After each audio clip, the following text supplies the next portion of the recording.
कि अगर डॉक्टर और इंजीनियर बनना है तभी साइंस लेंगे, अगर डॉक्टर इंजीनियर का सपना नहीं है तो फिर साइंस लेने का कोई फायदा नहीं। पढ़ने में अगर तेज हो तो साइंस ले लो, ये कहां का रूल हुआ? आर्ट्स और कॉमर्स किसके लिए बना है? साइंस लेते हैं वो तो कंफर्म कर जाते हैं कि अभी 5-7 साल हमें नौकरी नहीं करनी है, सर जी हमारा मैथ कमजोर है इसलिए आर्ट्स ले लिए। प्यारे बच्चे, साइंस और आर्ट्स में ज्यादा टक्कर चलता है। कुछ लोग कंफ्यूज हो जाते हैं साइंस ले कि आर्ट्स ले। बहुत सारे बच्चे ने अभी तक पढ़ाई शुरू नहीं किए हैं इसी कंफ्यूजन में कि आखिर हम लेंगे क्या, साइंस की आर्ट्स। अगर जिस बच्चे के घर में अगर उनके बड़े भैया नहीं है, बड़ी दीदी नहीं है, या फिर ये बताने वाला कोई नहीं है कि साइंस लेना चाहिए या आर्ट्स लेने चाहिए, कौन सा बढ़िया है, कौन सा स्ट्रीम लेने पर जल्दी आप नौकरी पा सकते हैं, क्योंकि सब लोगों का लक्ष्य होता है नौकरी लेना। 10वीं के बाद क्या करें, यानी 10वीं के बाद कौन सा स्ट्रीम लें? आप सभी लोगों का सपना होता है कि पढ़ाई करके जल्द से जल्द नौकरी ले लें, लेकिन कहीं ना कहीं सभी बच्चे मैट्रिक पास करने के बाद यहीं पे आकर के अटक जाते हैं कि हम 10वीं के बाद आखिर कौन सा स्ट्रीम लें कि हमें एक बढ़िया और सबसे पहले नौकरी लग जाए। क्योंकि आजकल इस कंपटीशन के युग में लाखों लोग बेरोजगार हैं, करोड़ों लोग बेरोजगार हैं, और ऐसे में आपको एक सही रास्ता चुनना बहुत जरूरी है। अगर आप एक सही रास्ता नहीं चुनेंगे, आपको पता ही नहीं है कि हमको जाना किधर है, साइंस के तरफ कि आर्ट्स के तरफ या फिर कॉमर्स के तरफ, अगर आप इस व्यक्ति के तरह आप भी कंफ्यूज हैं तो फिर आप लोगों को यह वीडियो पूरा जरूर देखनी चाहिए।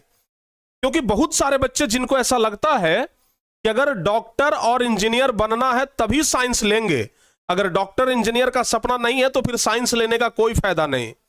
बहुत सारे बच्चे जिनको लगता है कि बीपीएससी यूपीएससी यानी कि सिविल सर्विस की तैयारी करनी है तभी आर्ट्स लेंगे, नहीं तो फिर आर्ट्स लेने का कोई फायदा नहीं। और बहुत सारे बच्चे ऐसे हैं जिनको लगता है कि अगर हमें सीए बनना यानी चार्टेड अकाउंटेंट बनना है तो हम कॉमर्स लेंगे, अन्यथा कॉमर्स लेने का कोई फायदा नहीं। तो क्या यह सच्चाई है कि सिर्फ डॉक्टर और इंजीनियर बनने वाले बच्चे ही साइंस लेते हैं? क्या यह सच्चाई है कि सिर्फ सिविल सर्विस की तैयारी करने वाले बच्चे ही आर्ट्स लेते हैं? इसमें कितना सच्चाई है आपको चलिए इस वीडियो में हम पूरे विस्तार से समझाएंगे। और आज इस वीडियो को देखने के बाद आपका यह कॉन्सेप्ट भी क्लियर हो जाएगा कि 10वीं क्लास के बाद हमें क्या लेनी चाहिए। इस वीडियो के लास्ट तक हम आपको यह फाइनल बता देंगे कि आपके अनुसार से आपको मैट्रिक के बाद इंटर में क्या लेनी चाहिए, साइंस आर्ट्स कॉमर्स। हम अक्सर देखते हैं प्यारे बच्चों कि हमारे समाज में, हमारे घर में, हमारे परिवार, हमारे रिश्तेदार में यही होता है कि लोग आपसे पूछेंगे कि मैट्रिक में कितना नंबर आया था। अगर आपने बता दिया कि 450, तब आपको सीधे बिना 1 सेकंड सोचे हुए कहेंगे तब तो साइंस ले लो। पढ़ने में तेज हो साइंस ले लो, पढ़ने में अगर तेज हो तो साइंस ले लो। ये कहां का रूल हुआ?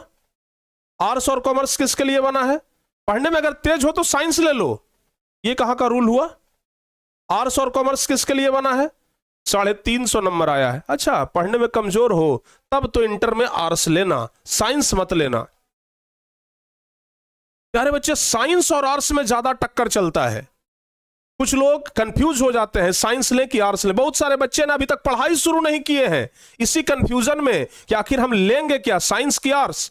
अगर जिस बच्चे के घर में अगर उनके बड़े भैया नहीं है, बड़ी दीदी नहीं है, या फिर ये बताने वाला कोई नहीं है कि साइंस लेना चाहिए या आर्ट्स लेने चाहिए, कौन सा बढ़िया है, कौन सा स्ट्रीम लेने पर जल्दी आप नौकरी पा सकते हैं, क्योंकि सब लोगों का लक्ष्य होता है नौकरी लेना। आप क्यों पढ़ाई कर रहे हैं? नौकरी करने के लिए, माता पिता का सहारा बनने के लिए, कि जल्दी से जल्दी पढ़ाई करके नौकरी ले लें। साइंस लेते हैं वो तो कंफर्म कर जाते हैं कि अभी 5-7 साल हमें नौकरी नहीं करनी है। क्योंकि अगर आप साइंस ले रहे हैं तो 2 साल इंटर करिएगा, उसके बाद आप या तो IIT करिएगा या तो नीट करिएगा, यानी कि चाहे इंजीनियर बनिएगा चाहे डॉक्टर बनिएगा, चाहे IIT भी करिएगा, फिर भी आपको 4 साल कैंपस में यानी कि कॉलेज में गुजारना होगा। तो 2 साल इधर 4 साल उधर 6 साल। 6 साल के बाद अगर नौकरी लग गया, अगर कॉलेज में से ही कैंपस सिलेक्शन हो गया तो अच्छी बात है, नहीं तो फिर इधर उधर घूमते रहिए। और जो बच्चे डॉक्टरी की तैयारी करना चाहते हैं उनको तो और लंबा समय लगता है, 5 वर्ष उधर 2 वर्ष इधर 7 वर्ष, यानी कि उनको तो 10 वर्ष हो जाएगा तब जाके वो डॉक्टर बनेंगे। तो इस तरीके से साइंस वाले बच्चे चुन लेते हैं अपना 2 रास्ता, या तो नीट या तो IIT, यानी डॉक्टर या तो इंजीनियर। आर्ट्स वाले बच्चे सोचते हैं कि आर्ट्स में क्या है, पढ़ने में कमजोर हैं तो आर्ट्स लेना चाहिए। आर्ट्स में हिस्ट्री, सिविक्स यानी पॉलिटिकल साइंस, ज्योग्राफी, इकोनॉमिक्स, लड़कियां लोग होम साइंस पर ज्यादा सिलेक्शन करती है कि होम साइंस लेंगे। सिंगिंग का भी है, यानी जिसको म्यूजिक कहते हैं आप लोग, म्यूजिक भी पढ़ सकते हैं आर्ट्स में, आर्ट्स सब्जेक्ट में म्यूजिक भी है, सोशियोलॉजी है, साइकोलॉजी है। बहुत सारे बच्चे कंफ्यूजन में रहते हैं कि गुरुजी आर्ट्स में गणित है कि नहीं है। जिन बच्चों को ये कंफ्यूजन है हम पहले ही दूर कर दें कि अगर आपका पसंदीदा सब्जेक्ट गणित है तो फिर आप आर्ट्स में भी गणित ले सकते हैं। लेकिन हमें लगता है कि लोग गणित से बचने के लिए ही आर्ट्स में आते हैं। कितने ऐसे बच्चे हैं जो गणित से बचने के लिए आर्ट्स सब्जेक्ट लिए हैं? क्योंकि हम अधिकांश बच्चों से जब बातचीत करते हैं तो यही बताते हैं लोग कि सर जी हमारा मैथ कमजोर है इसलिए आर्ट्स ले लिए। अच्छा, एक कंफ्यूजन और बच्चों का होता है बहुत ज्यादा, चलिए हम आपको बताते हैं पूरे विस्तार से। साइंस और कॉमर्स का आज आपका लफड़ा ही खत्म हो जाएगा। जो आप सोचते हैं ना कि हम कॉमर्स तरफ जाए कि आर्ट्स तरफ जाए कि साइंस तरफ जाए, बाबू कॉमर्स वाले का तो रास्ता अपना अलग है। वो तो सोच लेते हैं कि बस हमको किसी न किसी कंपनी का दामाद बनना है, क्योंकि कॉमर्स पढ़ने वाले लोग सीए का सपना देखते हैं। सीए यानी चार्टेड अकाउंटेंट, और चार्टेड अकाउंटेंट को ना कंपनी का दामाद ही कहा जाता है। विस्तार से बताएंगे, आइए ना। देखो बाबू, सबसे पहली बात हम आप लोग को बता रहे थे कि आर्ट्स अगर आपको लगता है कि सिर्फ कमजोर बच्चे चुनते हैं तो गलत बात है। आपको बता दें कि प्रत्येक वर्ष लगभग 13-14 लाख बच्चे इंटर का एग्जाम देते हैं बिहार बोर्ड से। हम बिहार बोर्ड की बात कर रहे हैं, जिसमें से 6,34,480 बच्चे जो हैं वो आर्ट्स से ही पढ़ाई करते हैं। कि आप लोगों को चुनना क्या चाहिए, ध्यान से सुनिएगा। मैट्रिक के बाद क्या करें? मैट्रिक के बाद क्या हुआ? मैट्रिक के बाद क्या करें? मैट्रिक के बाद क्या करें? Science, arts, commerce. सबसे पहली बात, 10वीं के बाद बहुत सारे बच्चे जो होते हैं वो आईआईटी का सपना देखते हैं। किस चीज का सपना देखते हैं? आईआईटी का सपना देखते हैं। यानी कि वो इंजीनियर बनना चाहते हैं कि हम एक बढ़िया इंजीनियर बनेंगे, और आईआईटी वाले बच्चे सबसे बढ़िया इंजीनियर माने जाते हैं। और अगर आईआईटी में भी अगर आप कंप्यूटर साइंस ब्रांच से हैं, अगर आप कंप्यूटर साइंस से हैं प्यारे बच्चे, तब तो इससे बढ़िया और कुछ हो ही नहीं सकता है। तो सब लोग चाहते हैं कि हमें आईआईटी कॉलेज मिल जाए और उसमें भी कंप्यूटर साइंस ब्रांच मिल जाए। बहुत सारे ब्रांचेज होते हैं, कंप्यूटर साइंस हो गया, इलेक्ट्रिकल हो गया, मैकेनिकल हो गया, ये सब ब्रांच होता है। तो 10वीं के बाद बहुत सारे बच्चे आईआईटी का सपना लेकर के बड़े बड़े शहरों में पढ़ने के लिए जाते हैं। कुछ बच्चों का सिलेक्शन होता है और कुछ बच्चे वापस आ जाते हैं। इसके बाद बहुत सारे बच्चे जो बायोलॉजी जिनका फेवरेट सब्जेक्ट है वो नीट की तैयारी करते हैं और डॉक्टर बनना चाहते हैं। बहुत अच्छी बात है भाई, डॉक्टर बनिए, ठीक है ना। लेकिन नीट में एक लंबा समय चाहिए आपको। अगर आप चाहते हैं कि हम 1-2 साल में डॉक्टर बन जाएं तो झोला छाप भी नहीं बन पाइएगा, समझ गए ना। आप लोगों को अगर नीट क्रैक करना है तो कम से कम आप मान करके चलिए कि हमको 8-10 साल देना ही पड़ेगा बढ़िया डॉक्टर के लिए, ठीक है ना। यानी कि आपको 5 साल, 2-7 साल, 7-8 साल तो आपको लग जाएगा बाबू आपको कंप्लीट करने में नीट। तो इसलिए आप लोग मान के चलिए कि 8 से 10 साल आपको लग जाएगा। तो ये हो गया नीट और आईआईटी। हालांकि ऐसी बात नहीं है कि साइंस वाले बच्चे सिर्फ आईआईटी और नीट ही करते हैं, इसके अलावा वो बहुत कुछ करते हैं। अगर मान लिया जाए कि इंजीनियरिंग नहीं हुआ तो सरकारी नौकरी का भी तैयारी कर रहे हैं। सरकारी नौकरी एक ऐसा चीज है, जैसे मान लेते हैं सरकारी नौकरी में सबसे मेन जो होता है वो एसएससी को माना जाता है। तो एसएससी निकालने के लिए आपको हर एक सब्जेक्ट पढ़ना पड़ेगा। आपको जीके जीएस के लिए सोशल साइंस यानी कि आर्ट्स वाला सब्जेक्ट पढ़ना पड़ेगा, बाकी मैथ भी पढ़ना है, साइंस भी पढ़ना है। यानी कि अगर आप सरकारी नौकरी की तैयारी करना चाहते हैं तब तो प्यारे बच्चे आप लोगों को सब कुछ पढ़ना पड़ेगा। अगर चाहिए सरकारी नौकरी तो सर्वगुण संपन्न होना पड़ेगा, यह बात मान लीजिए।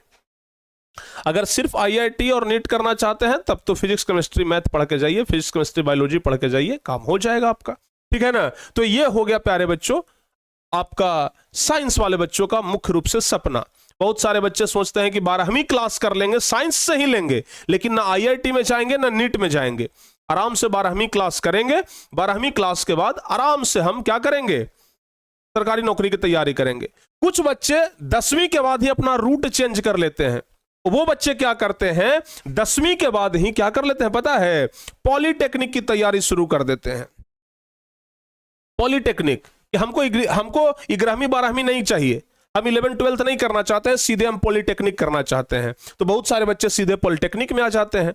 और जो बच्चे पॉलिटेक्निक में आ जाते हैं, अगर इस वर्ष भी बहुत सारे बच्चे पॉलिटेक्निक में आए होंगे, तो वैसे सभी बच्चों के लिए टारगेट बोर्ड का बैच आप ले सकते हैं। पॉलिटेक्निक आपका अच्छे तरीके से क्लियर हो जाएगा। और सरकारी कॉलेज की तो हम गारंटी देते हैं कि सरकारी कॉलेज आपका अच्छे तरीके से एकदम निकल ही जाएगा। 10वीं के बाद अपना रूट चेंज कर लेते हैं कि हमको पॉलिटेक्निक करना है।